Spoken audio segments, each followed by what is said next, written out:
hoy lo que vamos a ver es la reproducción, ¿sí? La guía que queda, ¿no es cierto?, de sistemas, que es el sistema reproductor, ¿no es cierto? Pero hay una segunda parte del sistema reproductor, que es tejido embrionario, que seguramente lo vamos a terminar la semana que viene, ¿sí? Y después lo que queda es ecología y evolución, que yo le dije al profe que terminábamos la semana que viene, pero no, así que vamos a ver cómo, porque yo quería meter unos viernes química, pero bueno, ya voy a ver con el profe cómo lo organizamos. Así que bueno, quería explicar más química, pero bueno, vamos a ver qué dice él, ¿sí? Porque me faltarían esos temitas. Bueno, entonces tenemos la reproducción sexual, ¿sí? Los seres humanos nos reproducimos sexualmente, que es una reproducción que se llama gámica también, ¿no? Es la unión de dos gametos. Como varios, es compartido, obviamente esta reproducción la llevan a cabo muchos individuos pluricelulares, pero hay otros que también, como por ejemplo las plantas, los hongos, o también algunos individuos del reino animal, que también tienen la reproducción asexual, como la estuvimos viendo desde hace bastante, ¿no? Pero bueno, nosotros ahora vamos a empezar a ver el tipo de reproducción sexual, que es la que tenemos los seres humanos, ¿no?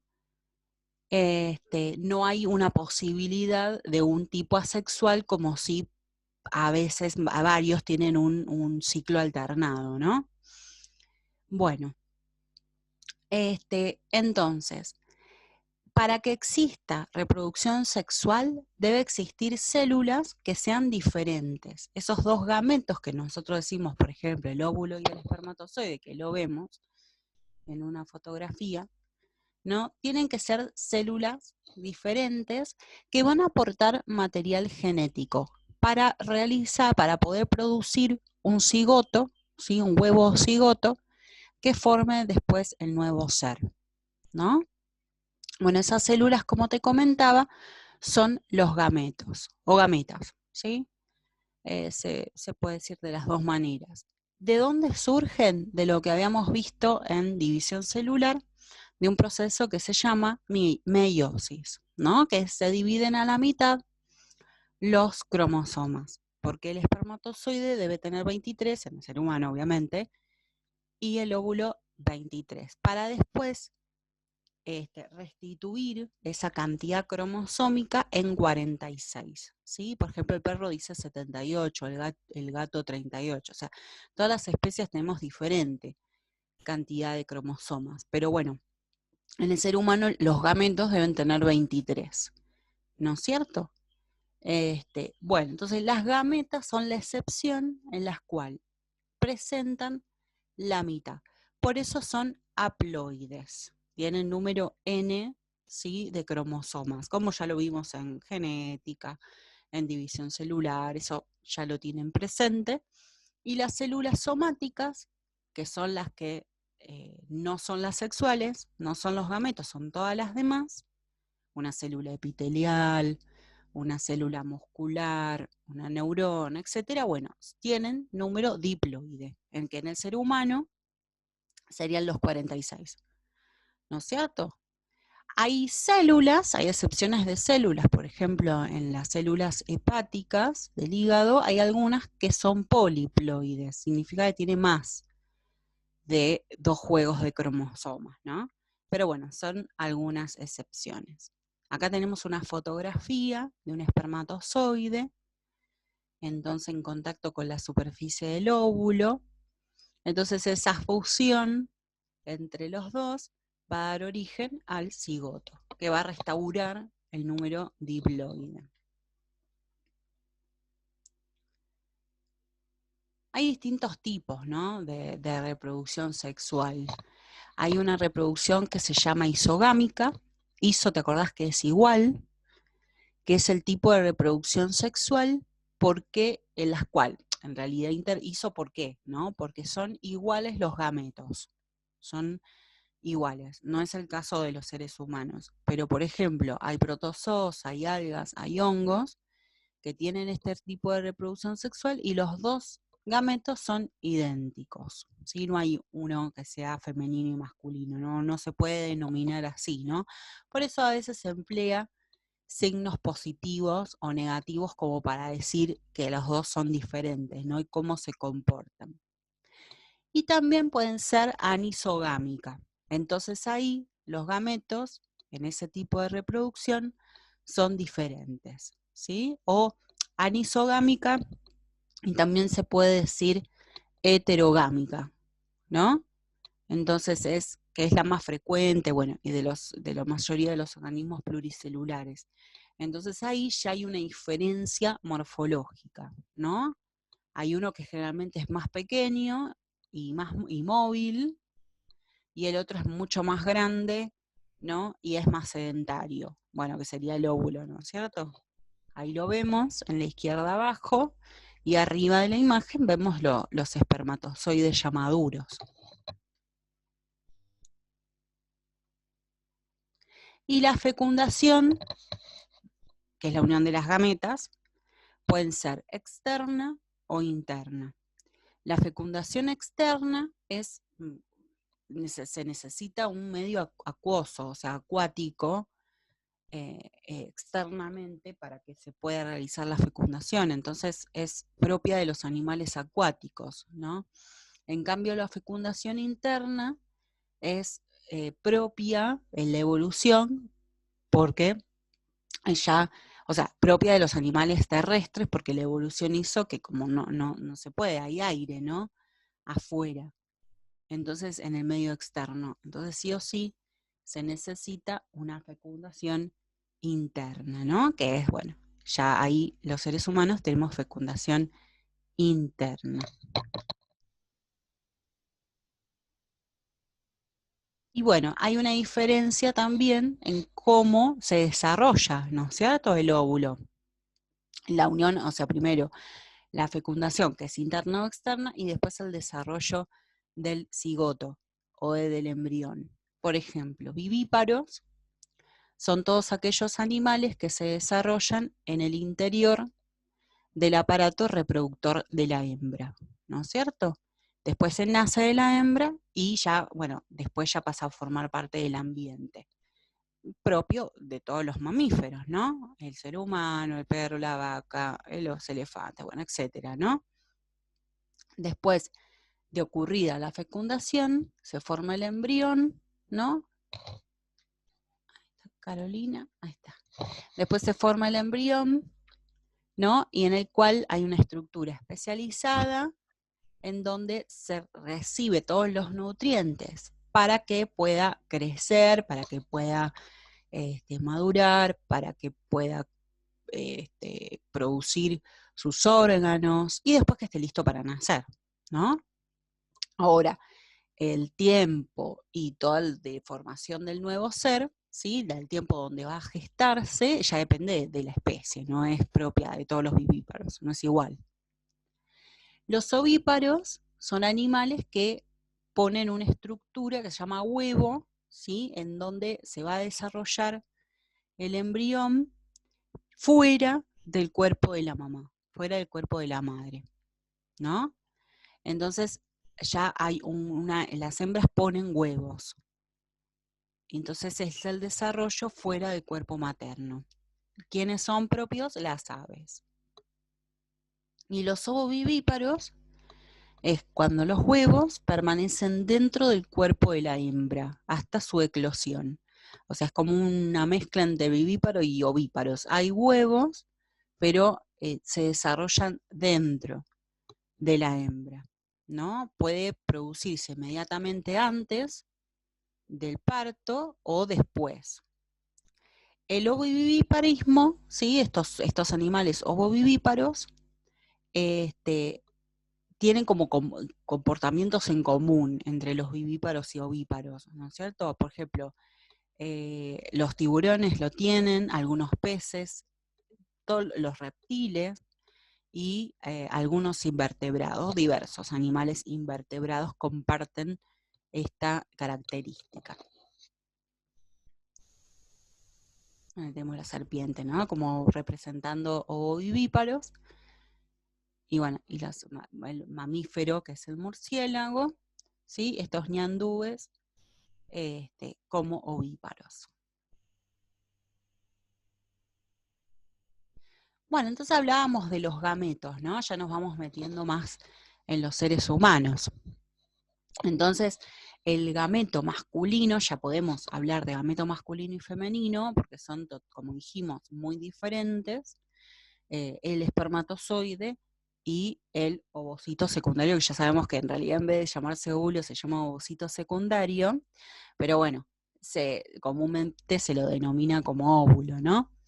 Bueno, acordémonos que son haploides, tienen la mitad de los cromosomas, y el gameto masculino se llaman espermatozoides, que ya, como lo vemos acá en el dibujo, está madurado, ¿no? Tuve una maduración, que por eso tiene esta forma. Entonces, son las células sexuales masculinas, son móviles y están especializadas para alcanzar el óvulo y realizar la fecundación, ¿no es cierto? Están formados por una cabeza, como estamos observando acá, un cuerpo y una cola, ¿no? La cabeza es donde tenemos el tenúcleo o pronúcleo, que es el núcleo en donde está la mitad de los cromosomas después de una meiosis. ¿Se acuerdan de la meiosis? Acá está bueno que para ver esto repasen el tema de meiosis, ¿no? Bueno, y después alrededor de esa cabeza vemos que hay un color como amarillito que se llama acrosoma, ¿sí? Es toda una capa que tiene la cabeza que se llama acrosoma. Ahí van a ver distintas enzimas, ¿sí? Para poder romper, ¿sí? Las células foliculares y la zona pelúcida del óvulo, como lo tenemos acá abajo. Después, obviamente, lo recubre la membrana plasmática, ¿no es cierto? Porque esto es una célula. Después tenemos centrígalos, para poder producir la división celular por mitosis, que después de una fecundación. Las mitocondrias, que es para producir ATP para que esta cola se pueda mover, muchísimas mitocondrias. Y este flagelo, ¿sí? Que, ¿se acuerdan de qué estaba hecho el flagelo? De microtúbulos 9+2. Bueno, hay que acordarse, recubierto de membrana plasmática. Hay que acordarse de todo eso como habíamos visto en célula, ¿no? Y el óvulo son las células, entonces, sexuales más femeninas, que son mucho más grandes, son redondeadas, ¿sí? Es haploide, obviamente, y, bueno, va a ser fecundada por el espermatozoide para formar el huevo cigoto. Obviamente, ¿de dónde provenía el ovocito? Provenía de la meiosis, ¿sí? De la que se llamaba ovogénesis. ¿Y de dónde provenía de espermatozoides? El espermatozoide, la espermatogénesis, que lo habíamos visto en meiosis. Bueno, entonces, los núcleos, ¿sí? Tanto el ovocito como el espermatozoide va a tener un cromosoma sexual, obviamente. Siempre el ovocito tiene X, ¿sí? Porque proviene de la mujer, que es XX. Pero los espermatozoides pueden ser X o pueden ser Y, ¿no es cierto? Entonces, si el ovocito fecunda, ¿sí? Es fecundado por un espermatozoide X, va a ser una mujer. Eso lo vimos de genética, ¿sí? Así que lo van a tener súper claro. Y el ovocito, que es X, con un espermatozoide Y, va a ser un varón.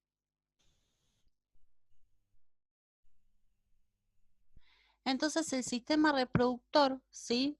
Humano, es el conjunto de órganos sexuales, muy diferente en el hombre y en la mujer, para poder garantizar la producción, ¿sí? De esos espermatozoides o de esos ovocitos, de estos gametos, para que se pueda garantizar la reproducción también y la procreación humana. Aparte en la mujer poder albergar, sí, poder realizar esa, pues que se pueda realizar ahí adentro, ¿no?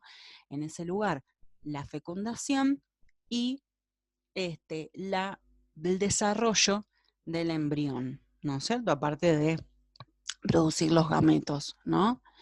Y además ser una fuente, ¿sí?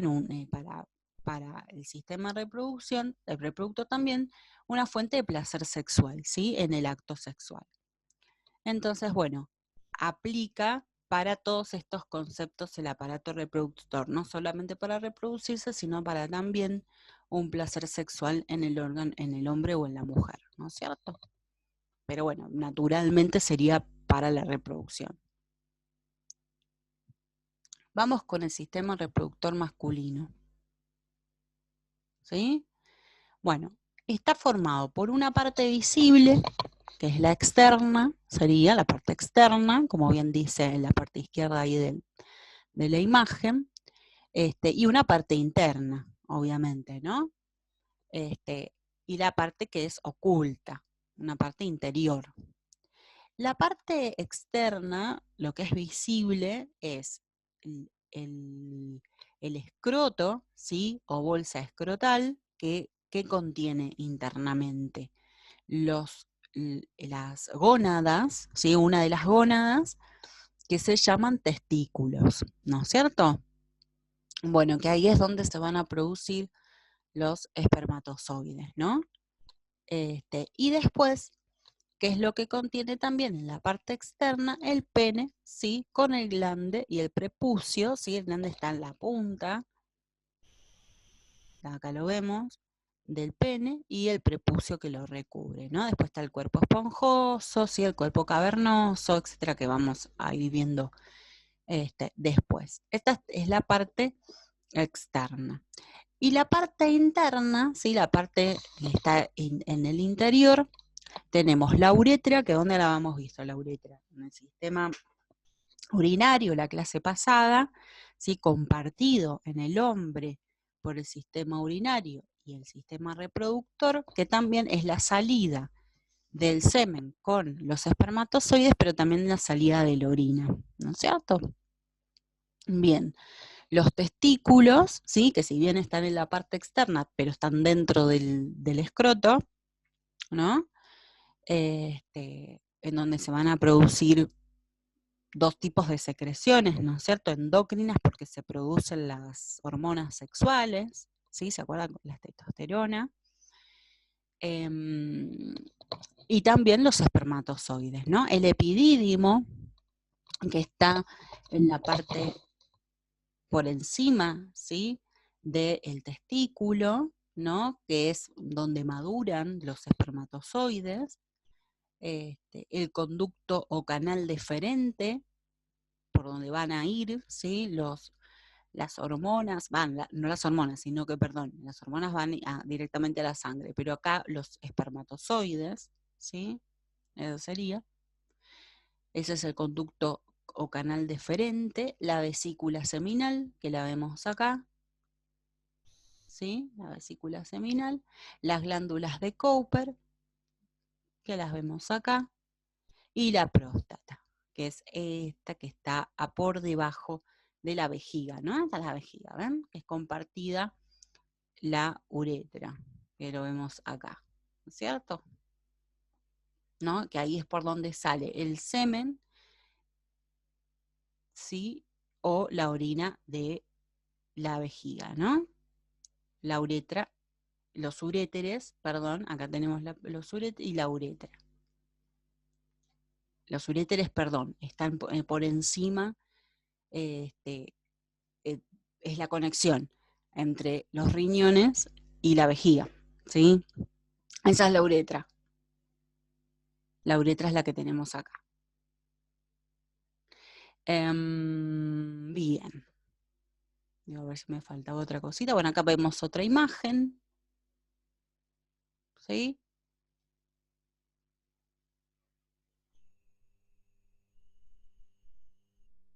Bueno, entonces las gónadas masculinas son los testículos, y se llaman, se llaman gónadas, ¿no?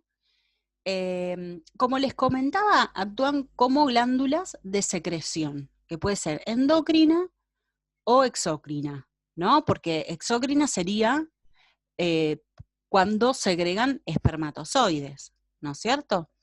Y endocrina es cuando segregan la hormona testosterona. Entonces, los espermatozoides, ¿sí? Es la secreción externa. Y después, la hormona testosterona, que como les comentaba recién, es hacia la sangre, ¿no? Es la secreción interna, hacia la sangre, que es la responsable, como habíamos visto en sistema endocrino, de los caracteres sexuales secundarios, ¿no es cierto? Bueno, en el interior de cada testículo vamos a ver 250 lóbulos, son como 250 partecitas, ¿no? Que hay, ¿qué es lo que vamos a ver? Como esos tubitos que vemos como rulitos acá, que son los túbulos seminíferos. Es donde se producen los espermatozoides, en los túbulos seminíferos, ¿no es cierto? ¿Cuándo se desarrollan los testículos? Durante el periodo intrauterino, o sea, dentro ya de la mamá, ¿sí? En el feto, que va a ser un varón, se desarrollan dentro de la cavidad abdominal. Entonces, 2 meses antes del nacimiento, descienden, ¿sí? Tienen que descender en la estructura que se llama escroto, que lo vimos recién en la bolsita, que los protege y, importantísimo esto, los mantiene dentro de una temperatura 2 grados por debajo de la temperatura corporal. Es importantísimo esto, porque si no, los espermatozoides no viven y no se pueden producir a una temperatura igual a la corporal. Tienen que estar por lo menos a unos 34 grados para abajo. Entonces, sí o sí. Por eso tienen que estar por fuera, en la parte externa. Entonces, los testículos que estamos viendo están formados por los tubos seminíferos o túbulos seminíferos, ¿sí? Y el tejido conjuntivo intersticial que se llaman las células de Leydig, que acá lo vemos que está puesto, ¿no es cierto? O sea, los túbulos seminíferos y las células de Leydig. Bueno, los tubos seminíferos dijimos que son las que, en donde se producen los espermatozoides, porque ahí van a haber 2 tipos de células. Las células de Sertoli, que son las que dan sostén y nutrición, brindan el sostén de todas las células espermatogénicas, le dan la nutrición a esas células que se están dividiendo por meiosis, y bueno, y después las células espermatogénicas, que son las que se van a convertir en espermatozoides. Las células espermatogénicas, acuérdense que son diploides, ¿no? Porque son las que van a dividirse. Y las células de Leydig, que son las endócrinas, son las que secretan las hormonas sexuales masculinas, la testosterona, ¿sí? Entonces, importantísimo esto, los túbulos seminíferos, células de Sertoli, células espermatogénicas y las células de Leydig.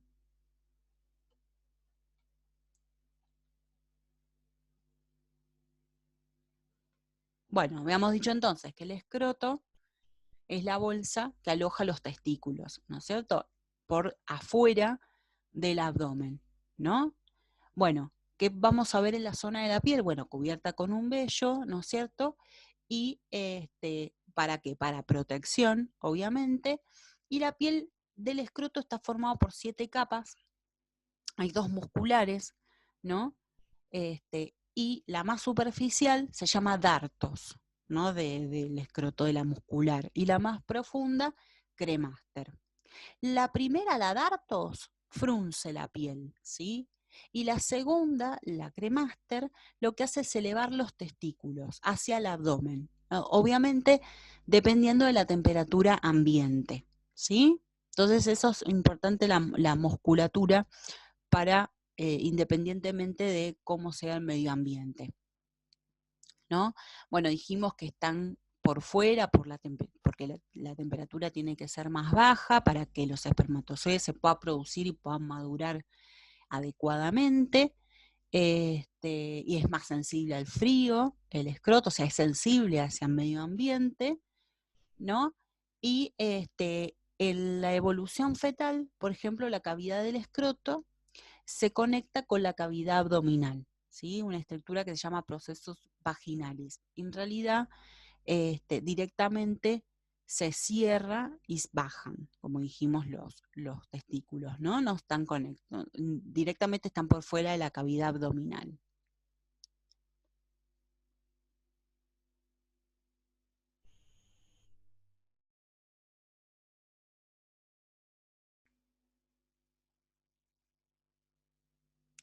Bueno, vieron que les dicen también espermas a los espermatozoides, bueno, no está mal dicho. Entonces dijimos que se producen en los túbulos seminíferos de los testículos, ¿no? Y la maduración que presentaba, ¿se acuerdan cuando vimos la espermatogénesis? Que después presentaba una maduración, porque en realidad lo que se producen en la meiosis son 4 espermátidas, pero después tiene que haber una maduración, bueno, se empieza a lograr en el epidídimo, ¿sí? Entonces luego, en el epidídimo van pasando, ¿sí? Por el conducto deferente, que acá se ve perfecto, ¿sí? En esta imagen, ¿sí? El conducto deferente que desemboca en la glándula próstata, ¿sí? Bueno, la eyaculación se llama al momento en el cual el semen con todos los espermatozoides es expulsado, ¿no es cierto? Por contracciones de la musculatura lisa, ¿sí? El semen es el conjunto ¿de qué? De espermatozoides y secreciones, que ¿de dónde vienen? De las vesículas seminales, de la próstata y de las glándulas bulburetrales, ¿no? Ahora las vamos a ir viendo punto por punto.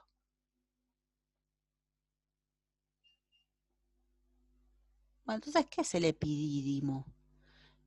Que acá lo vemos por arriba, ¿sí? Del testículo, ¿no? Acá lo vemos en otra imagen.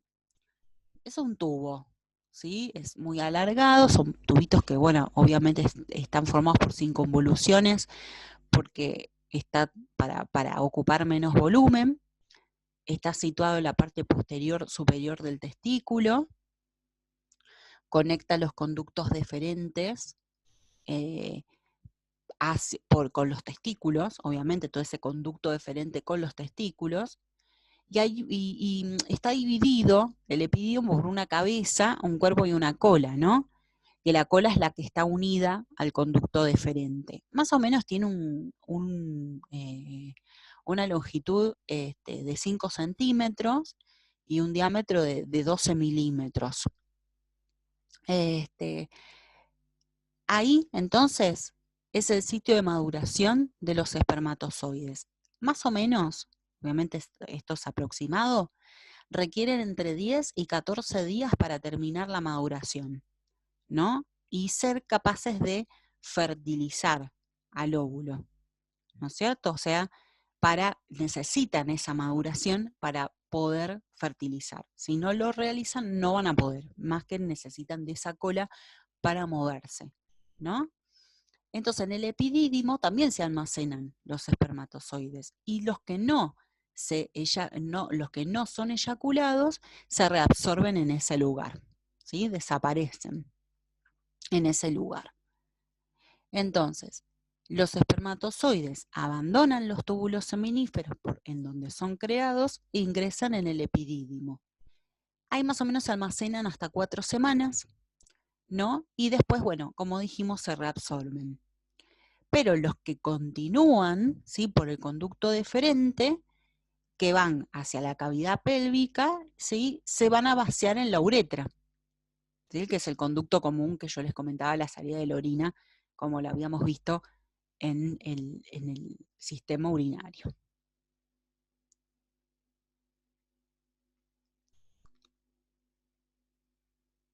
Bueno, ahí vemos el conducto deferente bien coloreado, con la vesícula seminal, ¿sí? Y parte de la uretra.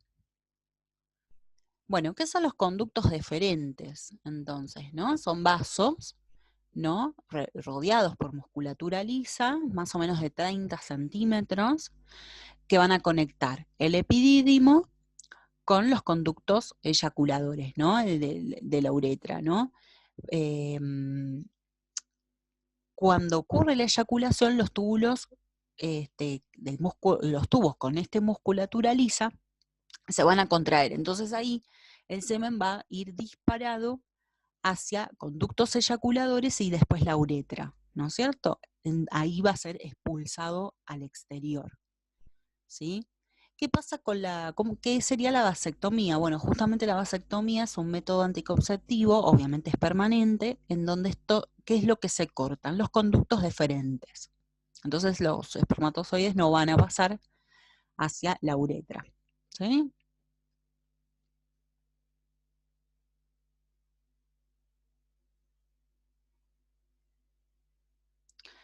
La próstata. Bueno, la próstata es glandular, es un órgano glandular, ¿sí? Más o menos como una formita de castaña, localizada frente al recto, ¿sí? Por eso se puede palpar por un médico, debajo y a la salida de la vejiga urinaria. Entonces lo que va a producir es un líquido seminal que lo que tiene es enzimas, tiene prostaglandinas, y lo que hacen esas sustancias son proteger y nutrir a los espermatozoides, ¿sí? Que tienen que salir en un medio acuoso, los espermatozoides, ¿no? En una segregación. Entonces, bueno, la próstata lo que produce, aparte de este líquido, compuesto por una mayor parte también de agua, lo que hace es producir enzimas y prostaglandinas, que lo que hace es proteger, ¿no es cierto? Y después tenemos las vesículas seminales por arriba de la glándula prostática, que producen la gran mayoría en realidad del líquido seminal. ¿Mm? Entonces, bueno, ahí es como un conjunto entre la próstata y la vesícula seminal, ¿no? La testosterona lo que hace es estimular la glándula prostática, ¿sí? Y aumenta de tamaño hasta la edad adulta, y bueno, y ahí va manteniendo su tamaño a medida que va produciendo la testosterona, ¿no? Las hormonas masculinas.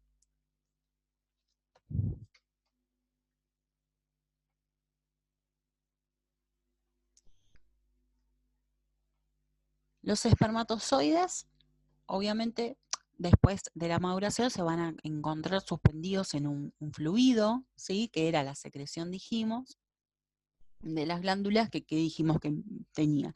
Secreciones de la próstata, de la vesícula seminal, y también hay que agregar de las glándulas bulbouretrales, ¿no es cierto? También. Muy bien.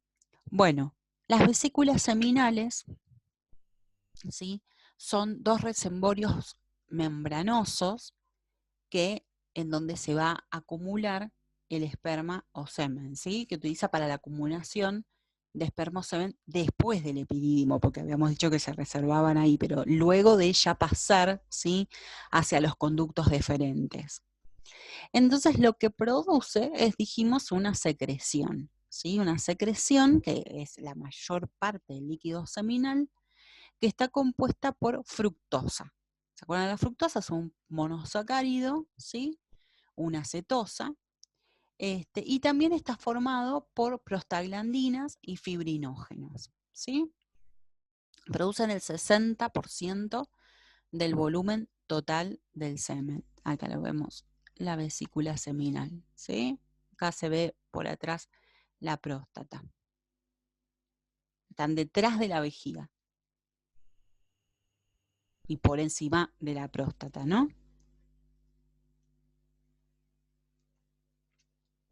Bueno, el conducto de la vesícula seminal y el conducto deferente es el que forman el conducto eyaculador que yo les mencionaba antes, que directamente van a desembocar en la uretra para la eyaculación.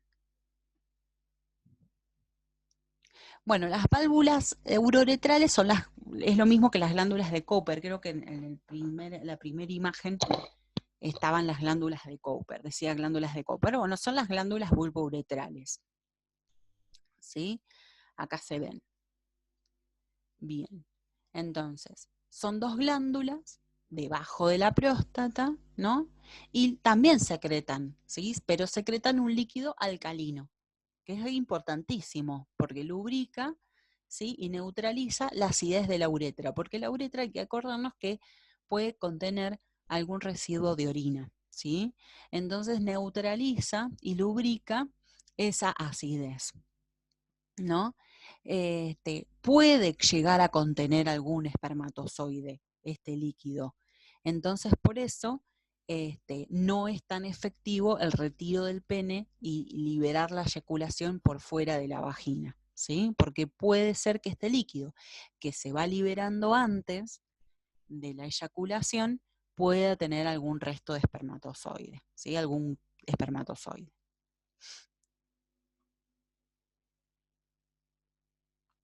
Y la uretra, que ya la habíamos visto en tejido urinario, es el conducto, ¿sí? Por donde discurre la orina, o desde la vejiga urinaria hasta el exterior, ¿no es cierto? Que lo vimos la clase pasada. Este, esa es la función en ambos sexos, pero en el hombre, ¿sí? Es permitir el paso del semen desde la vesícula seminal hasta el exterior. En el hombre tiene una longitud de unos 20 centímetros, o sea, es mucho más largo que en la mujer, por eso ellos tienen menos, el hombre sufre menos de infección urinaria, ¿sí? Porque es muy largo, en cambio en las mujeres es muy cortito. Y solamente tiene la función de por donde pasa la orina. Nada más. Ahora vemos la uretra ahí.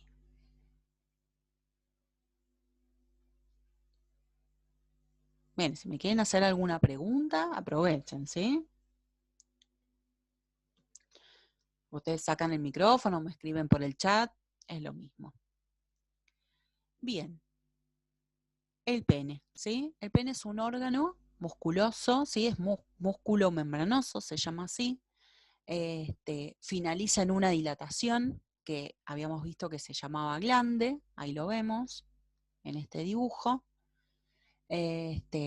o cabeza, también se le dice, y está la salida de la uretra, que se llama meato uretral, ¿sí? La última salida de la uretra, la apertura de la uretra, el meato uretral. Acá vemos la uretra, es como un corte transversal donde vemos la uretra, ¿sí? Un cuerpo cavernoso, el glande, ¿sí? Y el cuerpo esponjoso. El cuerpo presenta un surco que se llama balano prepucial, hay un repliegue tegumentario, ¿sí? El prepucio, que puede cubrir total o parcialmente el glande. ¿Sí? Ahí lo vemos al glande, ¿no? Internamente vamos a ver que hay 3 masas cilíndricas que tenemos de tejido esponjoso, ¿no? 3 masas cilíndricas de tejido esponjoso que son contráctiles, que son 2 superiores, que son los cuerpos, los que les comentaba recién, los cuerpos cavernosos, ¿no? Y la interior, ¿sí? Que está más abajo, que es el cuerpo esponjoso, ¿no? Acá los vemos entonces los dos, se ve bien en esta imagen. Los 2 superiores, que son los cavernosos, y la interior, el esponjoso, ¿no? Que ahí es donde transcurre internamente la uretra, ¿no? Internamente pasa el recorrido de la uretra, ¿no? Y esta conformación, ¿sí? Va a explicar esta estructura, en realidad, explica la propiedad eréctil que tiene este órgano importantísimo, ¿no? Que lo irrigan muchísimas vasos sanguíneos que se van a dilatar gracias al impulso nervioso, ¿sí? Conectado obviamente con nuestro sistema nervioso autónomo. El esponjoso, si ustedes ven, es el más pequeñito, ¿sí? De menor diámetro, ¿no es cierto? En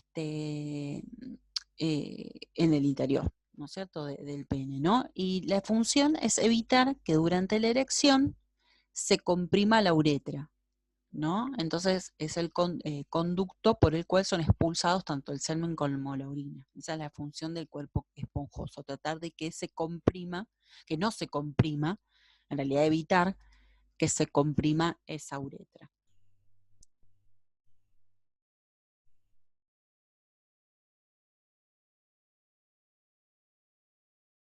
Bien, acá vimos otras estructuras, otros dibujos. Bueno, el glande es la zona más sensible, es el final, ¿sí? Del cuerpo esponjoso. Es la parte más ancha del cuerpo esponjoso, ¿no? Acá lo vemos. Esta parte, ven que están las tres estructuras, los dos cuerpos cavernosos y el cuerpo esponjoso. El esponjoso, acuérdense que es donde pasa la uretra. Bueno, está recubierto por una piel suelta, ¿sí? Que se llama prepucio, ¿no? Ese prepucio se puede retirar hacia atrás para dejar el glande expuesto, ¿no es cierto? Y en el acto sexual. Esa es la circuncisión, en ciertas religiones, ¿sí? Se puede eliminar, ¿sí? Por una intervención quirúrgica, el prepucio, ¿sí? El área de la parte inferior, ¿sí? La parte de abajo, en donde está el prepucio, se llama frenillo, ¿sí? Que es como una unión, ¿sí? Una pielcita en donde está unida. ¿Cómo alcanza el estado erecto? Porque se llena de sangre, ¿sí? Entonces, es posible esa erección, ¿sí? Obviamente por el sistema nervioso. Bueno, ¿qué otra cosa más importante? Bueno, el tamaño no tiene nada que ver con la masculinidad, ¿sí? Ni tampoco su capacidad reproductiva. Esas todas ideas mentales que tiene la gente, pero bueno, no tiene nada que ver.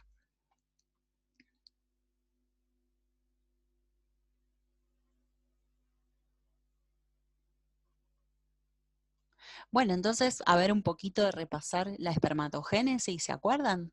¿Sí? La espermatogénesis, bueno, ¿se acuerdan que recién les comentaba que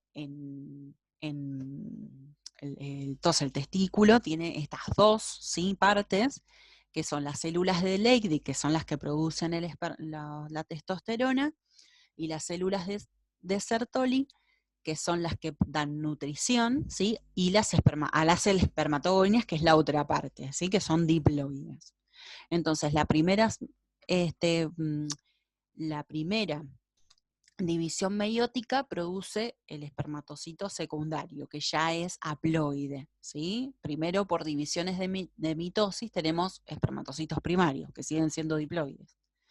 Después, la primera meiosis, tenemos el espermatocito secundario, y luego, la segunda, siguen siendo haploides, pero son espermátidas. Y ahí después empieza la maduración, ¿no es cierto? Entonces, los espermatogonias se diferencian de espermatocitos primarios, ¿no? En la primera división meiótica, cada una de estas células diploides ya se divide en dos, que ya es reduccional, ¿se acuerdan? Ya tenemos los espermatocitos secundarios haploides. Después tenemos las 4 espermátidas, ¿no? Y las células de Sertoli entonces actúan como soporte y brindan nutrición para la formación de los espermatozoides. ¿No es cierto? Y cómo es el funcionamiento hormonal, ¿sí? En los hombres, ¿no? Es una retroalimentación negativa, ¿sí? Si quiero ver, digamos, el tipo de retroalimentación, ¿no? En donde comienza con el hipotálamo, que es la que produce la hormona liberadora de las gonadotrofinas, la GnRH, ¿no es cierto? Entonces esa hormona lo que hace es actuar sobre la hipófisis anterior, ¿no? Entonces ahí lo que hace es estimular la producción de la luteinizante, que es la LH, y la folícula estimulante, que es la FSH, ¿no? En el lóbulo anterior de la hipófisis. Lo que hace la luteinizante es actuar sobre las células de Leydig, ¿sí? O sea, que actúa sobre la producción de testosterona, que es lo que producían las células de Leydig. Y la folícula estimulante, que actúa sobre las de Sertoli, ¿no es cierto? Entonces, como las células de Sertoli lo que hacen es estimular o nutrir el desarrollo de espermatozoides, como una estimulación indirecta de la folícula estimulante. En realidad termina produciendo el desarrollo de espermatozoides, ¿no? Y ahí directamente actúan sobre el testículo, ¿no es cierto? Entonces ahí vemos que hay una retroalimentación, ¿sí? Que en realidad se estimula, ¿no? Sobre ese testículo por la testosterona, estimula el desarrollo de los espermatozoides, ¿no es cierto? Pero, como es una retroalimentación negativa, si hay testosterona, directamente va a llegar al hipotálamo y a la hipófisis y va a inhibir la producción de estas dos. En realidad de la hormona liberadora de la gonadotrofina y la luteinizante y la folícula estimulante, las dos. Y también hay una producción en el testículo de una hormona que se llama inhibina, que es producida por las células de Sertoli, que actúa sobre la hipófisis para inhibir la folícula estimulante. Entonces también hay otra producción de una hormona que inhibe la folícula estimulante. Entonces, si hay mucha testosterona en la sangre, produce una retroalimentación negativa. Entonces ahí no hay, digamos, un ciclo de producción, sino que se produce cuando se necesita, y cada 14 días se producen los espermatozoides, o sea que se necesita, la testosterona siempre está, ¿sí? Nada más que cuando hay una sobreproducción de testosterona, no llega a haber una superproducción, porque se inhibe antes, ¿sí? Por esta retroalimentación. Es mucho más fácil el control. Ahora nos vamos al sistema reproductor femenino. Bueno, el sistema reproductor femenino, ¿sí? Está formado ¿por qué? Por una parte interna, ¿sí? Que está ubicada en la cavidad abdominal, que está formada por los ovarios, que son las gónadas femeninas, las trompas de falopio, que acá la vemos, ¿sí? Las trompas de falopio, ahí está, trompas de falopio, el útero y la vagina, ¿sí? Bien. Y la parte externa, la vulva, que incluye todos los labios mayores y menores, el clítoris, el meato urinario y la entrada vaginal, ¿sí? Que va a estar por ahí, la entrada vaginal. Acá tenemos 3 lugares distintos. Acá tenemos el recto y el ano, acá tenemos la vagina, ¿sí? Con la vulva, obviamente, en la parte externa, el clítoris, y el meato urinario que lo tenemos acá, y la vejiga, ¿no? Esta es la uretra. Ven que está en distinto lugar, no es lo mismo que el hombre. Acá tenemos otra imagen, ven la uretra. Acá están los labios menores, mayores, que recubren toda esta cavidad, todas las cavidades. El recto, el ano, ¿sí? Sistema digestivo. La vagina, ¿sí? El cuello del útero o cervix, que se llama, que es la entradita, ¿sí? Del útero, las trompas de falopio o oviductos y el ovario, ¿sí? Esta imagen mucho más buena, ¿no? Vemos acá cómo está, el útero descansa sobre la vejiga, ¿no? Acá tenemos un corte del hueso transversal del hueso púbico. Y el clítoris en la parte mucho más adelante.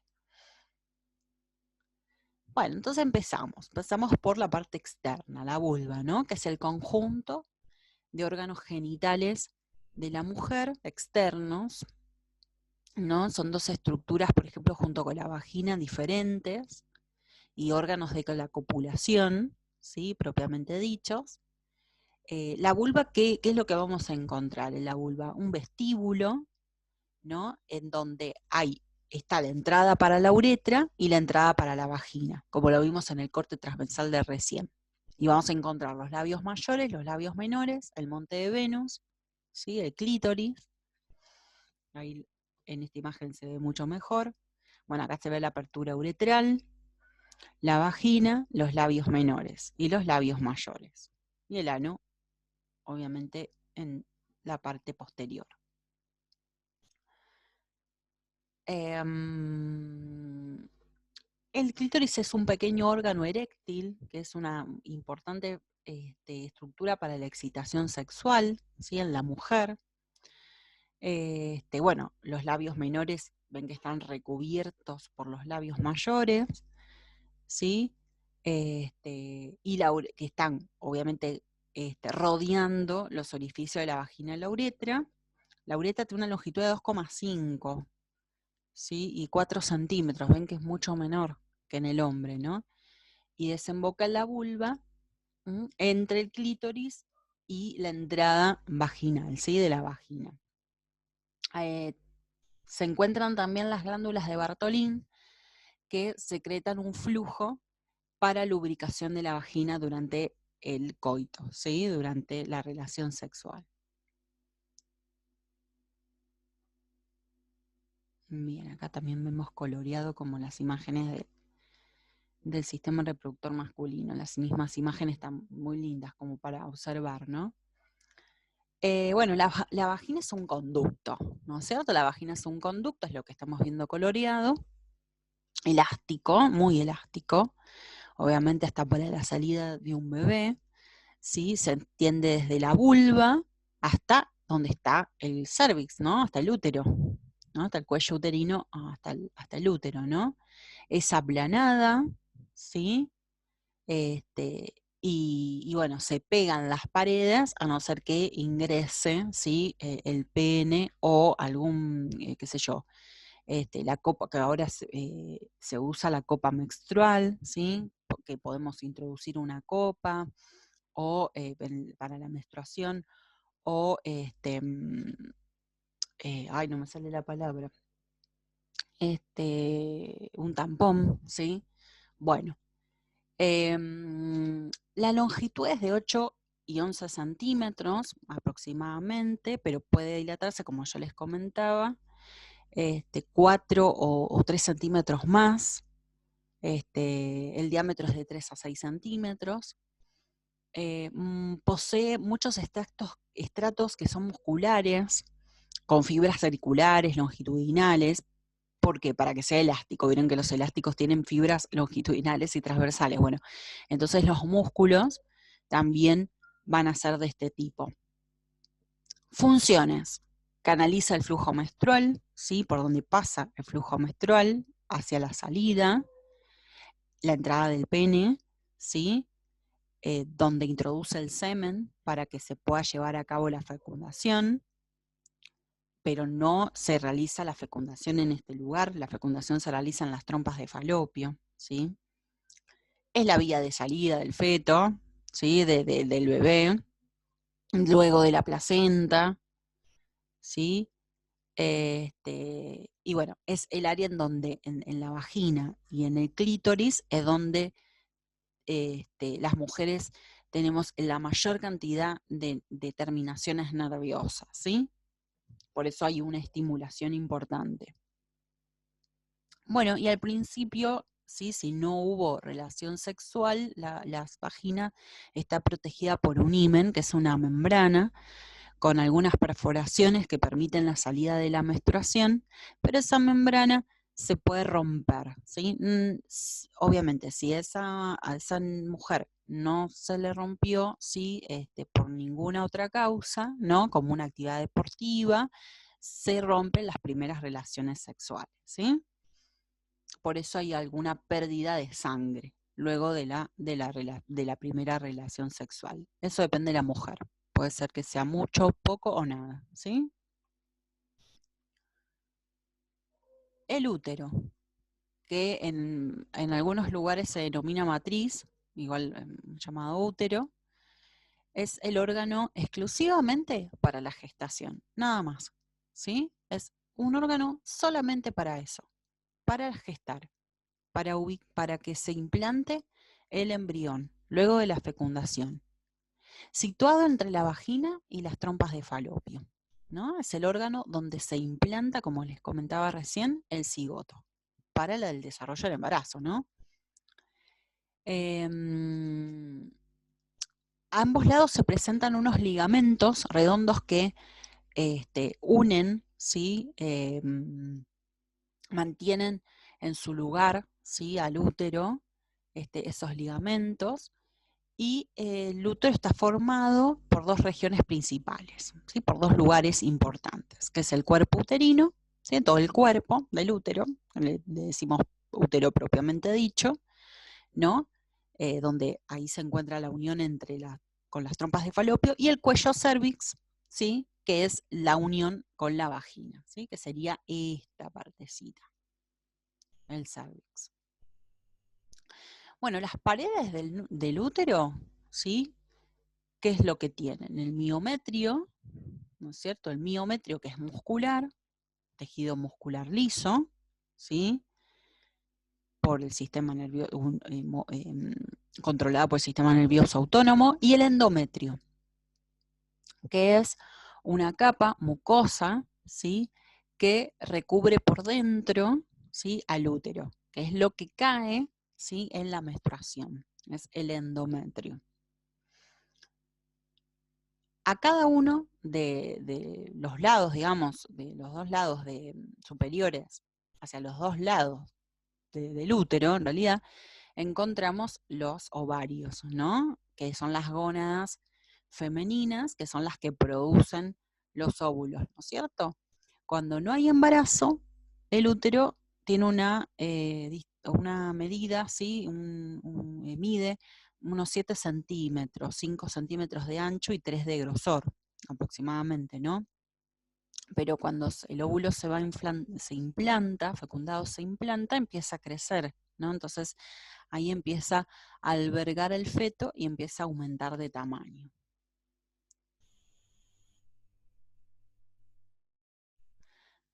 Bueno, las trompas de falopio, que también se llaman oviductos, ahí es donde se produce la fecundación, ¿sí? Si no, pasa el ovocito hasta su pérdida, ¿sí?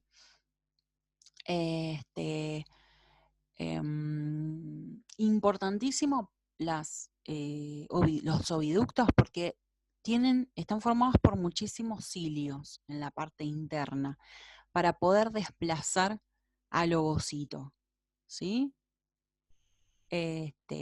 Y acá encontramos lo que está marcado acá con color, que se llama infundíbulo, que está situado muy cerca, ¿sí?, del ovario, pero no lo toca, sino que lo rodea con también proyecciones digitiformes llamadas fimbrias, ¿sí? Y adentro tenemos esas fimbrias también que les comentaba, o también se llama cilios, ¿sí? Mejor llamarlos cilios, así lo habíamos visto en célula, ¿no? Bueno, entonces la función de las trompas es transportar al ovocito hacia el útero y en ese lugar se realiza la fecundación, entonces también se sigue desplazando, si hay fecundación, al ovocito fecundado, ¿no?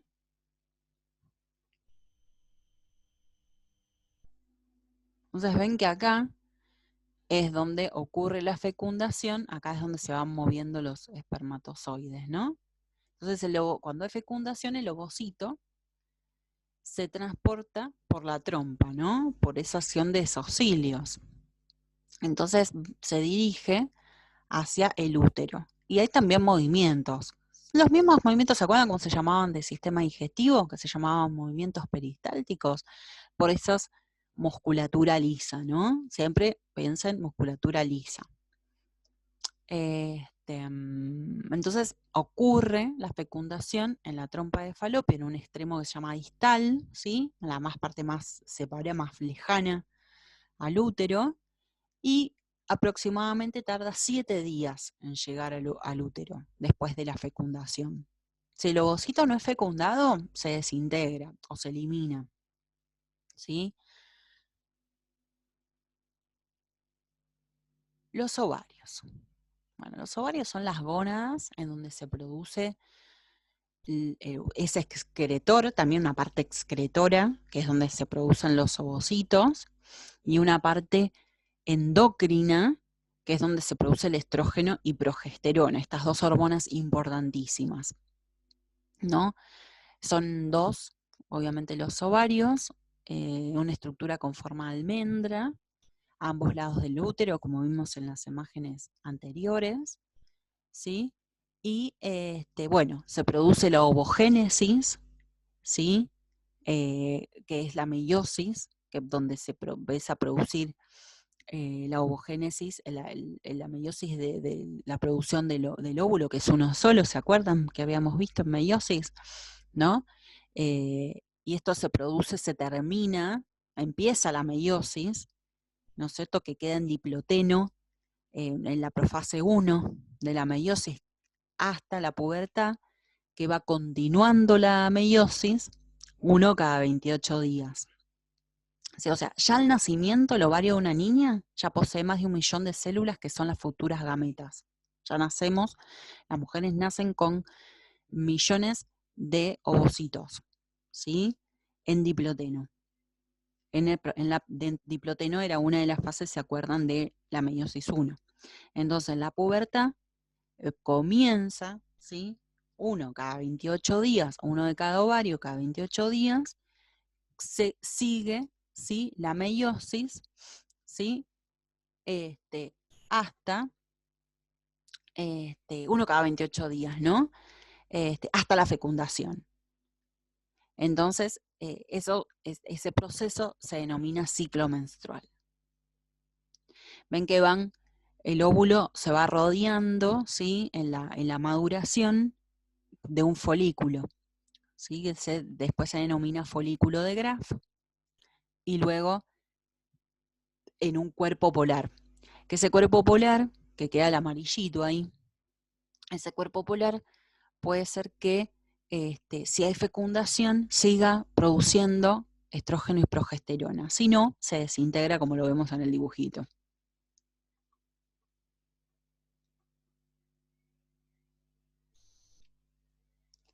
Bien, el ciclo menstrual es un proceso fisiológico, ¿no? Ocurre cada 28 días aproximadamente, donde incluye la menstruación, que es donde comienza, ¿sí?, el ciclo, que es el desprendimiento del endometrio, y todo esto ¿qué es? Por causa de todos los cambios hormonales. No sucede porque sí, sino por las hormonas, ¿no?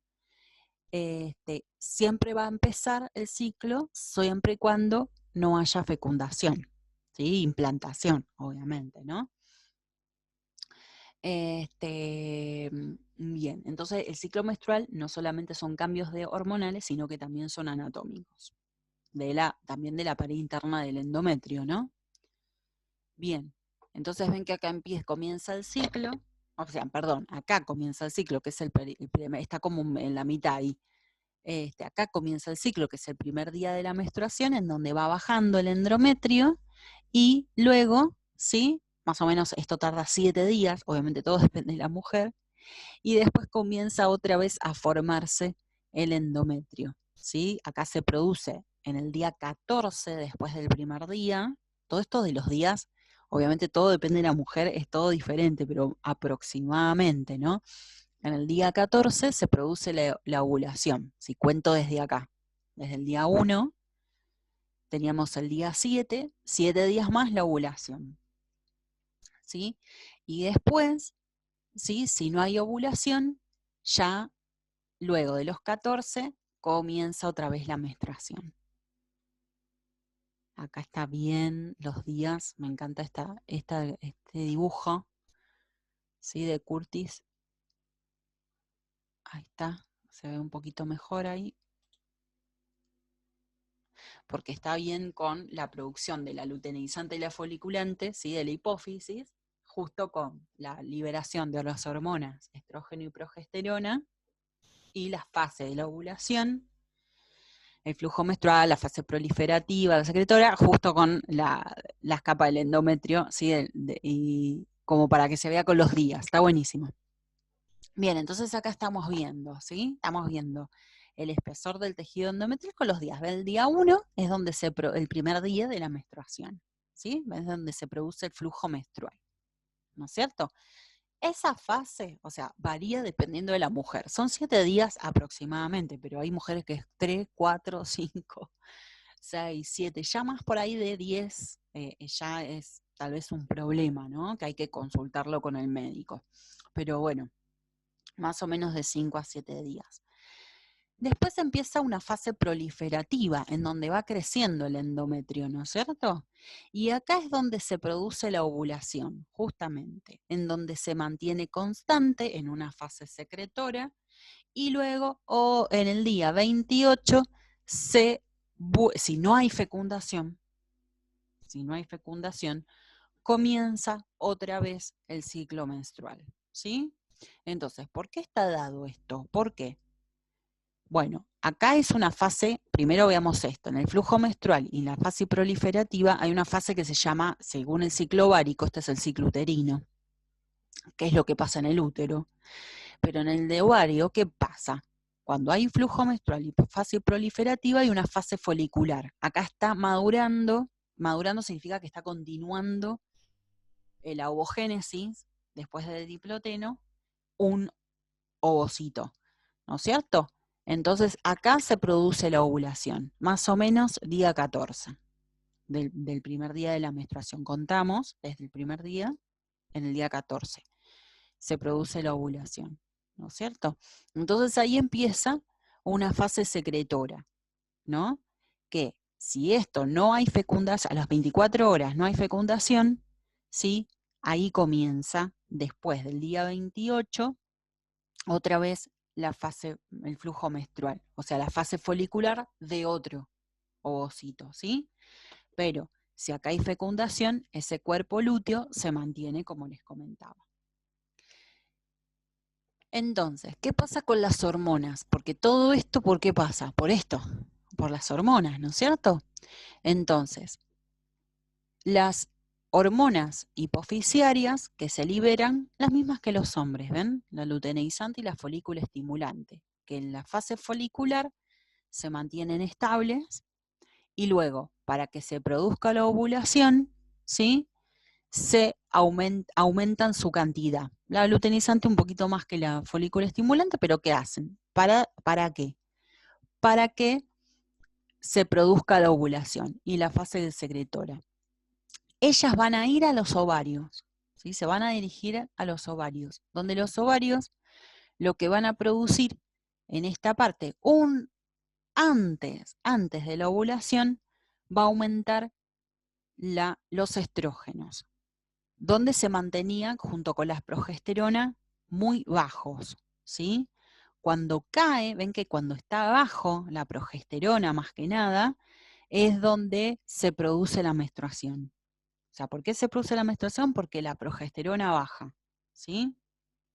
Entonces, cuando se empieza a regenerar, hay una fase secretoria que es donde se regenera el endometrio, es porque empieza a haber un aumento, ¿sí?, de la progesterona.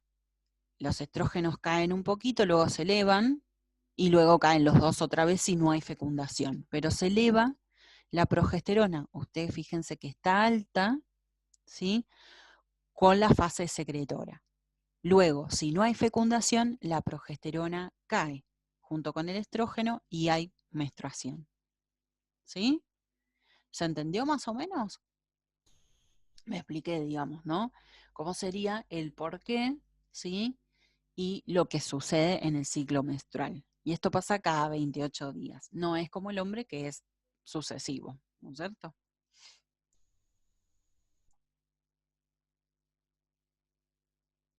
Entonces, ¿qué pasa? Acá me detengo, ¿no? Porque es lo que no dije, o lo dije así nomás, porque estuve hablando del ciclo menstrual, pero vamos a hablar de qué pasa con esos folículos y los ovocitos, ¿no?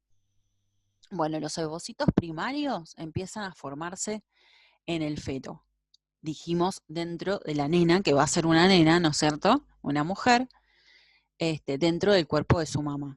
Entonces se forman en el feto, los ovocitos primarios. Entonces alcanzan la profase de la primera meiosis, ¿no es cierto? Y permanecen así en diploteno, les digo como más específico, hasta la madurez sexual. Entonces ya nacen las mujeres con todos los ovocitos primarios. ¿Estamos hasta acá? Pero la influencia de todas las hormonas que estamos viendo se reanuda, ¿no es cierto? La primera división meiótica.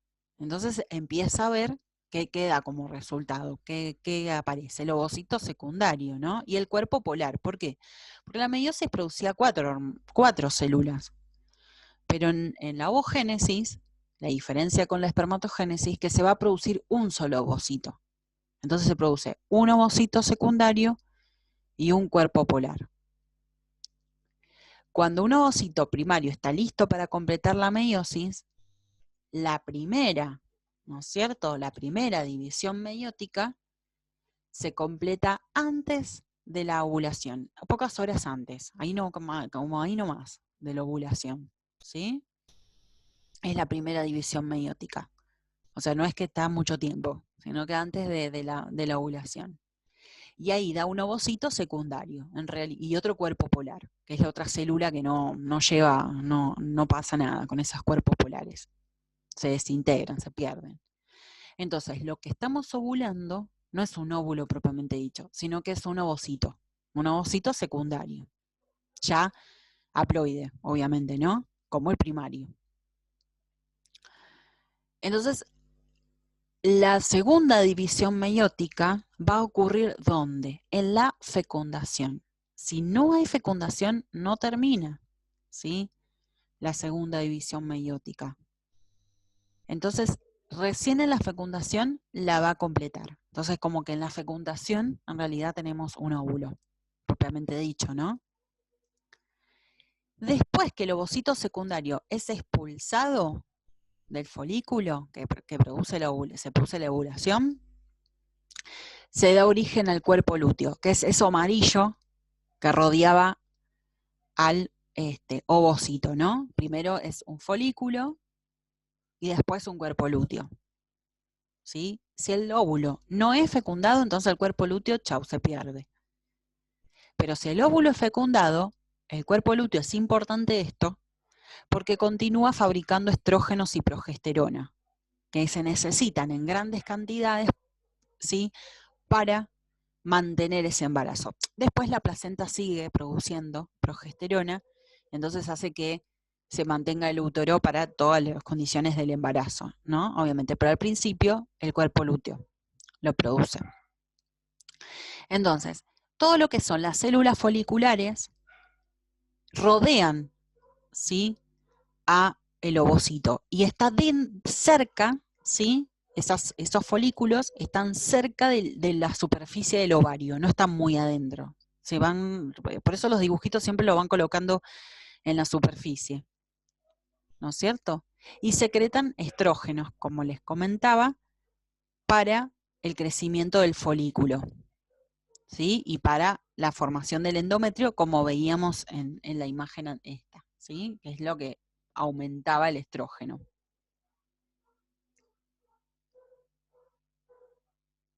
Bueno, después el folículo, ¿sí? Bueno, acá que se ve también, el folículo va madurando y se convierte en un folículo que se llama folículo de Graf, que ese es el que produce la ovulación. El que estalla, ese folículo de Graf, estalla y produce la ovulación. Primero se llama un folículo, después folículo de Graf. Entonces el ovocito es captado obviamente por la trompa de falopio que va a recibir, ¿sí?, a ese ovocito secundario. Bueno, el recorrido al útero dura aproximadamente 3 días, pero en realidad podría ser de 3 días a 7 días. ¿Sí? No es que son 3 días o menos, no. Puede ser de 3 días a 7 días. ¿Sí? Pero el ovocito, por más que recorra todos los 3 días o los 4 días, lo que sea, desde la ovulación puede ser fecundado en 24 horas. Por eso la fecundación ocurre en las trompas de falopio, porque no llega en 24 horas al útero. Entonces, sí o sí tiene que ser dentro de las 24 horas. ¿No es cierto? Pero la relación sexual, ¿sí?, puede haber sido en esas 24 horas o 2 días antes. ¿Por qué? Porque los espermatozoides pueden durar de 48 a 72 horas, ¿sí?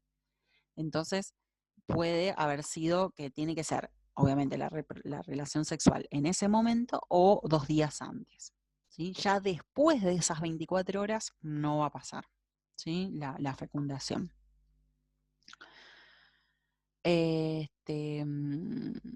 Bueno, ahí está, ¿ven? Ahí está explicadito acá abajo. Dice que la célula huevo es fecundada, el embrión joven se implanta 2 o 3 días después de alcanzar el útero, por eso son 7 días, ¿sí? 5 o 6 días después que la célula huevo fue fecundada. Está bien, son 7 días, ¿no es cierto? Desde que hay ovulación hasta que se implanta, en realidad. Pero bueno, 3 días más o menos para llegar al útero. Si el ovocito no es fecundado, muere, y el endometrio que recubre el útero es eliminado, bueno, y acá lo vimos, ¿sí? Por acción de las hormonas. Y ahí se inicia el ciclo. Es el día número 1 siempre. Acá es que pasa la implantación, eso lo vamos a ver todo en el tejido embrionario, ¿sí? Lo vamos a ver bien. Bueno, y acá hay otro dibujo para tener en cuenta. Esto está en el campus, ¿sí? Así que todas estas imágenes se los pueden bajar de ahí. Bueno, entonces vamos a ver esto, que nos quedaría último, ¿sí? Enfermedades de transmisión sexual. Así que termino de darlo y bueno, escucho sus preguntitas, inquietudes, porque hemos terminado con los sistemas. En realidad vamos con las enfermedades, vamos a terminar todo lo que toman en las tecnicaturas, ¿sí? A partir de ahora ya las tecnicaturas está todo dado, ¿sí?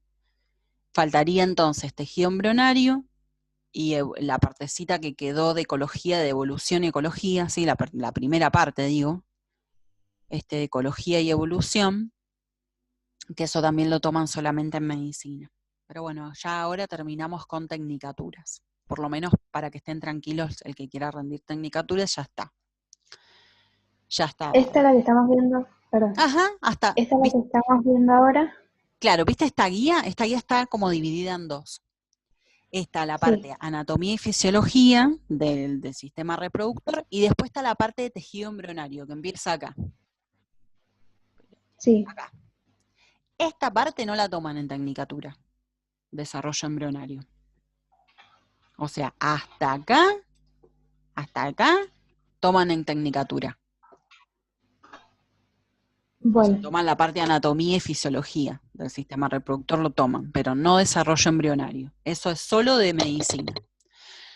Lo mismo que evolución y ecología.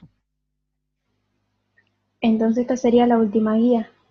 Claro, de tecnicatura sería lo último. Por eso digo que ya, tranquilo, el que quiera rendir tecnicatura, ya está tranquilo con biología. Con química nos queda un Bueno, poquito. Nos bueno. queda un pedacito ¿cómo se llama? De orgánica. Así que bueno.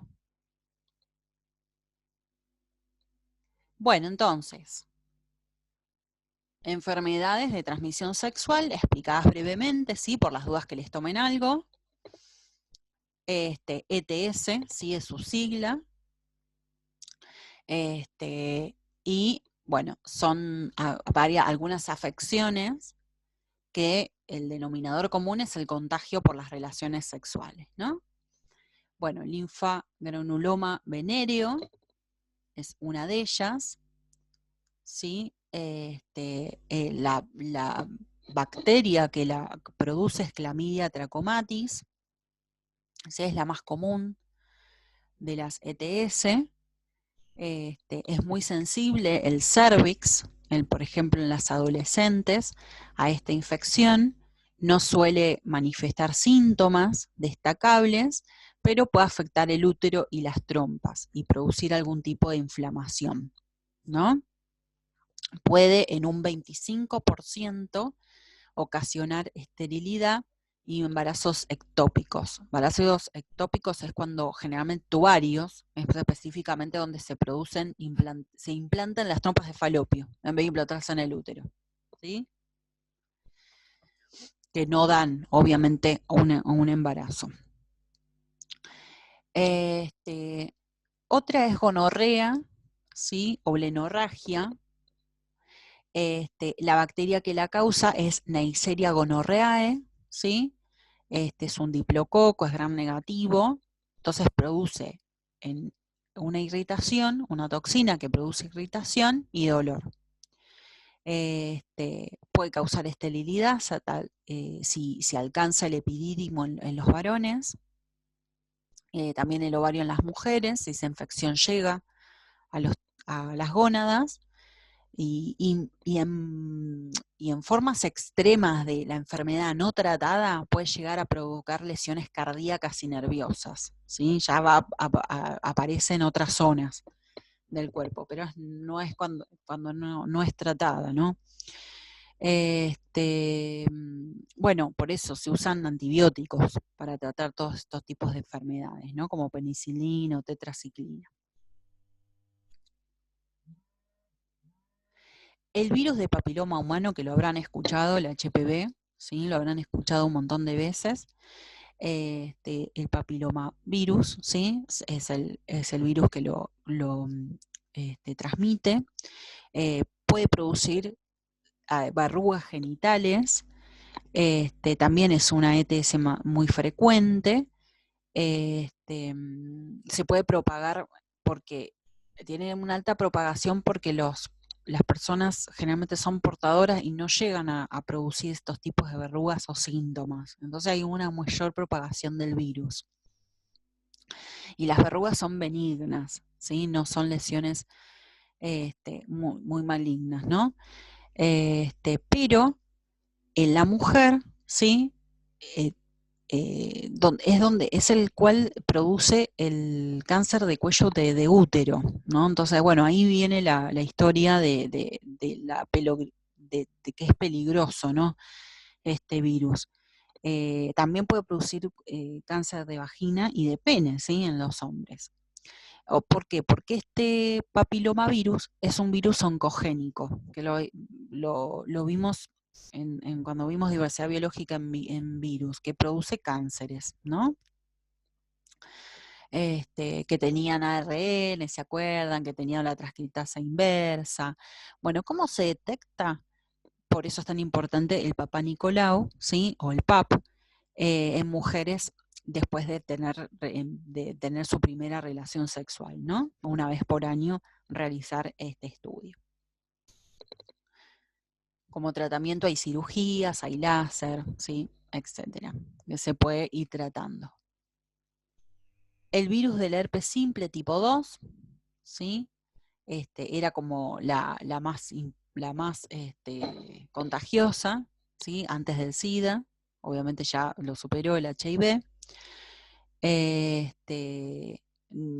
Es muy difícil de encontrar porque generalmente no se evidencian síntomas externos, pero bueno, cuando hay síntomas provoca vesículas ulcerosas y dolorosas en la piel y la mucosa de los genitales. Puede pasar del parto al bebé y le puede causar ceguera, sordera o incluso la muerte, ¿no? La sífilis, una enfermedad viejísima, ¿sí? También, también viscerales, ¿sí? Diversas, produce vísceras, manifestaciones cutáneo-mucosas. Esta la produce una bacteria, no es un virus, una bacteria que se llama Treponema pallidum. Las bacterias ingresan por las mucosas, por la piel y se transportan por la sangre, también por vías linfáticas. Bueno, como puede producir pequeñas úlceras, pero en un estado mayor de la enfermedad se llama chancro, ¿sí? Esa vesícula, que es recontra contagiosa, ¿no? Que ahí se transmite muchísimo esta bacteria por las relaciones sexuales, sin protección, obviamente, ¿no? Los tratamientos son en base a antibióticos, como la penicilina. Bueno, en individuos en 1800 para atrás, que no se trataban de sífilis, podía causar sordera, ¿sí? O hasta cegueras.